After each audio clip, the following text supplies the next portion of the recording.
Ano raw kaya ang amoy ng lider na hindi nagmamahal sa bayan? Yan ang parinig ng palasyo kay VP Sara Duterte na inaakusang maka-China raw. Nasa frontline na balitang yan si Maricel Halili. Anong pipiliin mo, Pilipinas o China? Sagot dyan ni Vice President Sara Duterte. Matagal na nila yan na narrative na pro-China ako. I'm not pro any country at all. Ang sinasabi ko lagi, we need to develop, we need to maintain, and we need to level up our relations with all countries. Hindi lang sa China. May maanghang na banat dyan ng palasyo. Sabi nga po ni Dr. Jose Rizal, ang hindi marunong magmahal sa sariling wika ay masahol pa sa hayop at malansang isda. Ano pa kaya ang isang Pilipino at isang leader na umaming hindi mahal ang kanyang sariling bansa? Ano kaya ang kanilang amoy? Yun lang po. At kung si Pangulong Bongbong Marcos nga raw ay proud sa pagiging Pinoy, bakit daw hindi ito magawa ni VP Sara?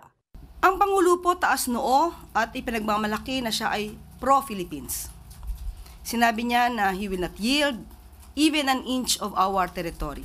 Matatanda ang iginiit ni Castro na pro-China ang mga Duterte matapos batikusin ni VP Sara ang foreign policy ng Administrasyong Marcos. Hindi naman din sikreto ang pagiging malapit sa China ng administrasyon ni dating Pangulong Rodrigo Duterte.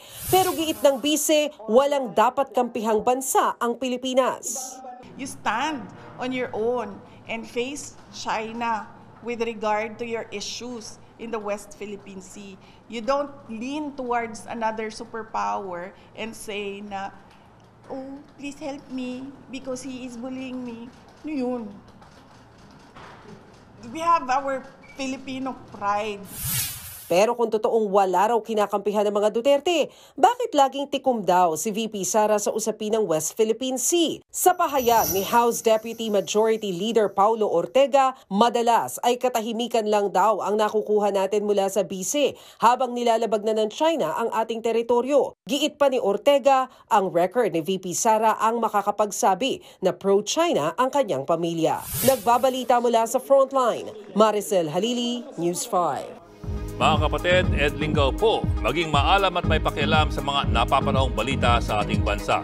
Para sa mas malalimang pagtalakay at paghimay sa mga issue at headlines, tumutok lamang at pag-subscribe sa social media pages ng News 5.